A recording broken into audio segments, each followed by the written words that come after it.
বন্ধুরা, আজকে আমি দুপুরে আলু চপা বানালাম। আর এই যে আরেকটা নতুন রেসিপি করছি, ঘুষো চিংড়ি ভর্তা। দেখুন কিভাবে করবেন। নতুন একটা রেসিপি হচ্ছে ঘুষো চিংড়ি ভর্তা। কিছুটা পেঁয়াজ সরু সরু করে কেটে নিয়েছি, 2-3টে কাঁচা লঙ্কা নিয়ে নিয়েছি, যেমন পরিমাণ নুন লাগে নুন দিয়েছি।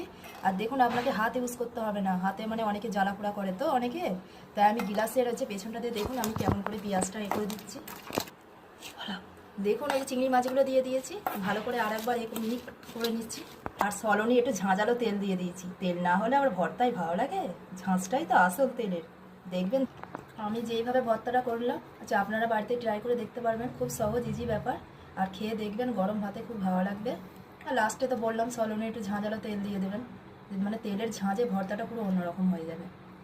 যদি ভালো লাগে প্লিজ হচ্ছে ভিডিওটা একটু ফলো করে দেবেন, শেয়ার কমেন্ট প্লিজ করে দেবেন।